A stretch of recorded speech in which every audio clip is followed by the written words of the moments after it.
Bueno, vamos a comentar distintas preguntas sobre artículos que han aparecido en mi página, que forman parte de mis libros, dudas que tiene la gente, me consultan, querían que les explique algunas cosas, sobre todo eso de las armas no convencionales de destrucción masiva. El artículo comenzaba hablando de la deuda externa. Todos los países están endeudados por la usura internacional, por los financistas, por banqueros internacionales, y tienen un objetivo, además de ganar dinero, es la de dominar a los pueblos, esclavizarlos, imponer su voluntad. La gente cree que saliendo de un partido político o de una ideología, pasando a otra, cree que está haciendo grandes cambios, y está totalmente equivocada. Porque las ideologías que están a la venta en el supermercado mundial de ideologías, que están permitidas por el sistema sinárquico internacional, esas ideologías son todas la misma, con distinta apariencia, con distinto ropaje. Vemos muchos países que han pasado del gran liberalismo, con sede ideológica en Chicago, por ejemplo, el gran capitalismo mundial y sus representantes que han elegido, pasan después a un gobierno de izquierda que se dice marxista, o filomarxista, o ligeramente marxista, pero es la misma cosa. Todos siguen pagando la deuda externa, todos apoyan al sistema financiero internacional, porque el sistema financiero usurario internacional es el que los apoya a ellos. Ningún político que diga estas cosas tiene posibilidades, lo anulan, lo quitan, y a la gente que está dormida, que tiene un lavado de cerebro hecho desde que nació. La gente cree que hace grandes cambios, votando un año a uno y otro año a otro. Está votando por lo mismo, por la esclavización de sí mismo, de su familia y de sus descendientes. Tampoco es verdad que los países quedan como están. La esclavización mundial es cada vez mayor, pero eso no lo dicen los diarios. Eso lo analizamos nosotros. Eso hay que investigarlo, analizarlo en profundidad y ver en qué trampas estamos metidos por estos personeros de los poderes mundiales. El caso del marxismo, por ejemplo. En el siglo XIX la gente creía que era una gran cosa ser marxista, que era un paso adelante hacia el futuro, hacia la libertad. Marx nunca habló mal de los usureros internacionales con sede en Londres. ¿Cómo va a hablar mal de los banqueros londinenses si los banqueros de Londres, de Inglaterra, eran los que lo financiaban a él? Los que financiaron la Revolución Rusa. Marx creía y deseaba que la revolución marxista iba a comenzar en Alemania, y no fue así. Pero Rusia dio igual, era un país católico muy grande, que no se prestaba, ni obedecía, ni se ponía de rodillas ante la usura. Había que eliminarlo. Lo mismo Alemania. Estaba llegando a competir en los mares con Inglaterra, en el comercio mundial. Había que eliminarlo. E inventaron 2 guerras mundiales para eliminar a Alemania. Y bastó la falsa revolución libertadora, marxista, comunista, bolchevique, de Rusia, para someter al pueblo ruso a 70 años de esclavitud en esa gran cárcel que se llamó la República Socialista Soviéticas.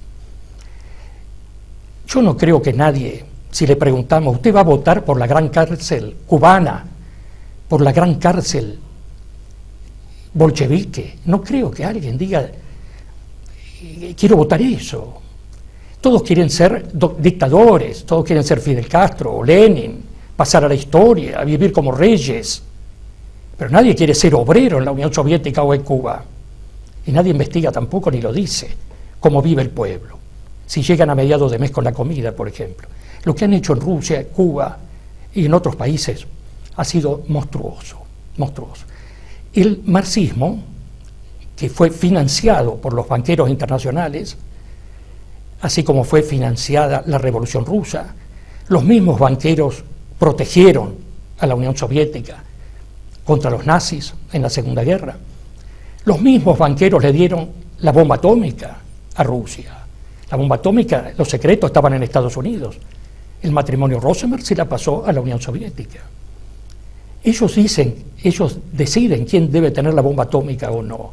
quiénes deben ser amos y quiénes deben ser esclavos. De eso trata este capítulo. Hace unos años vi una frase: liberal marxismo, capital marxismo. Está perfecto, no hay diferencia. Miren Venezuela, el país mejor armado de Sudamérica, la primera fuerza armada de Sudamérica. Le sigue Brasil y tercero Chile.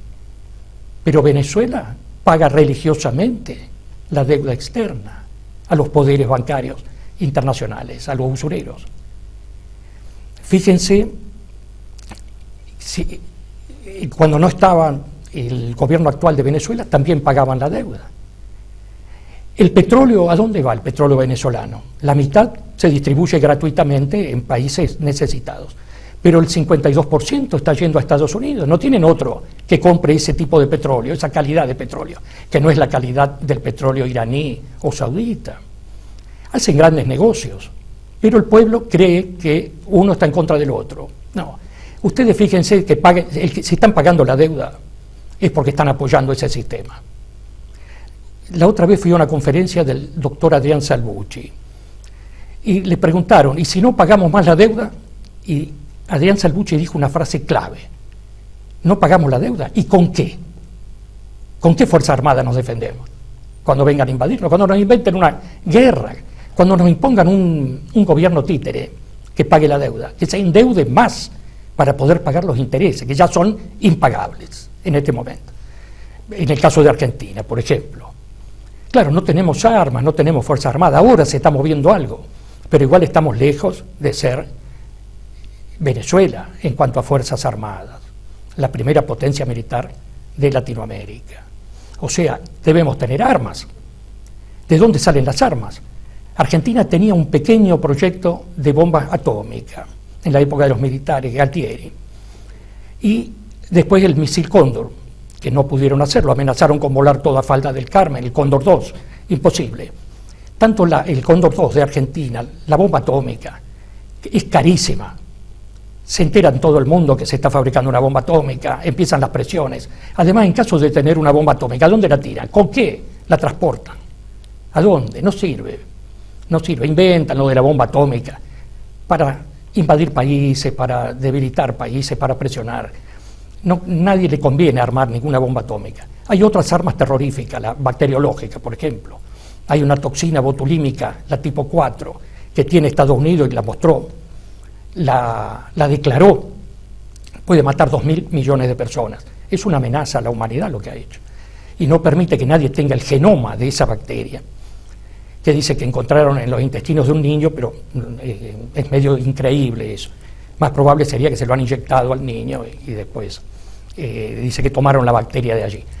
Yo siempre estuve preocupado por estos temas porque sé que el gobierno mundial que se avecina, que está en proyecto, solo un milagro podría evitarlo. Ahora que apareció todo el proyecto ruso, pienso que hay una esperanza de un mundo multipolar y no de un mundo unipolar, de pensamiento único, un gobierno mundial títere de los grandes poderes, porque los presidentes y los que creemos y los banqueros tienen sus amos también, teólogos.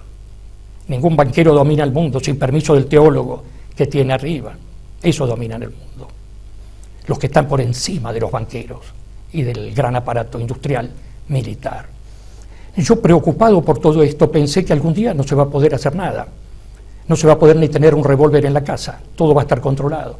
Y empecé, a la edad de 25 años, empecé a investigar armas que sean no convencionales, baratas, invisibles, que nadie se entere y que no necesiten mucha gente. Porque si vamos a estar tan controlados, mejor actuar solo. Esto es un tema que ha salido en Foreign Affairs, en la revista de defensa de Estados Unidos, que posiblemente la guerra en el futuro sea contra hombres solos, atacantes suicidas o no. Y por eso empecé a investigar las armas parapsicológicas, todas las técnicas parapsicológicas, desarrollé mucho de eso, aún sigo desarrollando, estudiando el tema, he escrito libros sobre eso, acá están, si se pueden mostrar. La parapsicología prohibida. ¿Por qué prohibida? Porque no es una cosita de tarot ni de adivinar la suerte, son armas.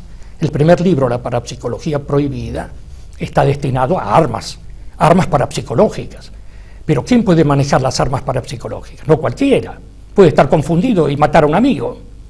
Para eso está el otro libro, La Gnosis Prohibida, para saber dónde está el enemigo, para formar el guerrero verdadero, auténtico, que es lo que le falta a las Fuerzas Armadas de todo el mundo, volver a ser grandes guerreros y no afeminados, como me decía gente de Fuerzas Armadas esta mañana.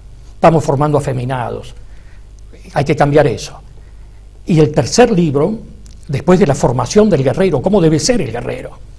El tercer libro, La Cosmovisión Prohibida, habla de una forma de pensamiento, una forma de ver el mundo, de Weltanschauung, una cosmovisión que no está en los diarios comunes de la mañana, que no la dicen los canales de televisión, ni los de izquierda ni los de derecha, porque son la misma cosa, trabajan para los mismos poderes. En este mundo no hay nada fuera del poderío mundial, está todo controlado. Cuando aparece algo es prohibido. Por eso estos libros terminan con la palabra prohibida, porque los van prohibiendo de un montón de formas, los van haciendo desaparecer. Este conocimiento está condenado a estar en peligro. Intentaron desde hace años desaparecer mis libros de 1000 maneras distintas, o que yo no hable, por ejemplo, y así con muchas cosas. Hay una persona que habló, creo que Jorge Giuliano. Giuliano, cuando estuvo en televisión y empezó a hablar de la deuda externa, que no había que pagarla, por la simple razón que el otro año no la vamos a poder pagar, mejor suspender ahora. Es una cosa lógica, coherente, se cortó enseguida. Cortaron el programa, no estuvo más. Estuvo pocos minutos, y eso pasa. Esta gente que debemos estudiar para ver si hay una verdad allí o algo importante, generalmente está prohibida, no va a televisión. No es para producir lavado de cerebro, para adormecer a las masas. Hay que buscarlos en otros lugares que no sean públicos, donde no esté el enemigo ahí. De eso trata este capítulo. Por eso quería hablarles de armas no convencionales. Esas son las que yo investigué. Después está un genio de Argentina, muy superior a mí, que yo no soy genio, pero que tuve la suerte de tenerlo a 1,5 cuadras de mi casa, éramos prácticamente vecinos, nos veíamos en aquel momento de nuestras primeras búsquedas, cuando yo tenía 20 años y él tenía 24. En el año 70 entramos juntos a la Sociedad Teosófica, ahí empezó la formación teológica, esotérica, buscando cosas que no están ni en la Iglesia Católica, ni en el judaísmo, ni en el Islam, ni en los testigos de Jehová, ni nada que también son todo la misma cosa. Ya otro día les voy a hablar de eso. Luis Felipe Moyano investigó otro tipo de armas de una física, de una ciencia que no se conoce, que está oculta. No es toda la ciencia que se enseña en la universidad, hay otra que está prohibida. Hasta ahora, los platos voladores que recuperaron los norteamericanos, después en la Segunda Guerra al final, los 4 tipos distintos de platos voladores que encontraron dentro de las fábricas, que estaban dentro de montañas en Alemania, hasta ahora no los han podido hacer funcionar.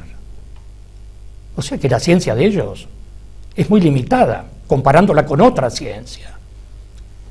Luis Felipe Moyano decía, donde terminó Riemann, el gran geómetra matemático alemán del siglo XIX, donde terminó Riemann, comencé yo, y donde terminó Lennart, el premio Nobel alemán, 1905, de los rayos catódicos, donde terminó Lennart, comencé yo. O sea, hay mucho para ver, mucho para estudiar. Y de a poco, si ustedes me siguen escribiendo y me piden que les explique, ahora me pidieron que explique este artículo, se llama Guerra futura y armas no convencionales de destrucción masiva. Pero hay mucho para hablar allí, hay mucho cosas para tratar. Los libros de Luis Felipe Moyano los recomiendo también, hablan de la teología, la formación que debe tener el guerrero, y en posteriores escritos de él hablaba de esta ciencia, pero lo entregó en privado. Él decía, esto no debe caer en manos del enemigo. Bueno, hemos hablado ya de las armas que necesitamos, si alguna vez vienen a querernos pelear aquí a nuestro país, o a robarnos territorio, tenemos que tener armas, tenemos que tener ejército. Hay forma de formar a un guerrero. Un guerrero va a la muerte por la patria cuando tiene un bagaje teológico en la cabeza, si no nadie va a la muerte por la parte económica o por cosas superficiales. Todos tienen un pensamiento religioso teológico. Eso es lo más profundo de todo, porque toda obra, incluso la sinarquía internacional, tienen una religión, una teología. Por eso yo les decía que por encima de los grandes usureros internacionales que esclavizan a la humanidad, siempre están los teólogos diciéndole esto sí, esto no. Esos son los verdaderos enemigos. Seguimos otro día.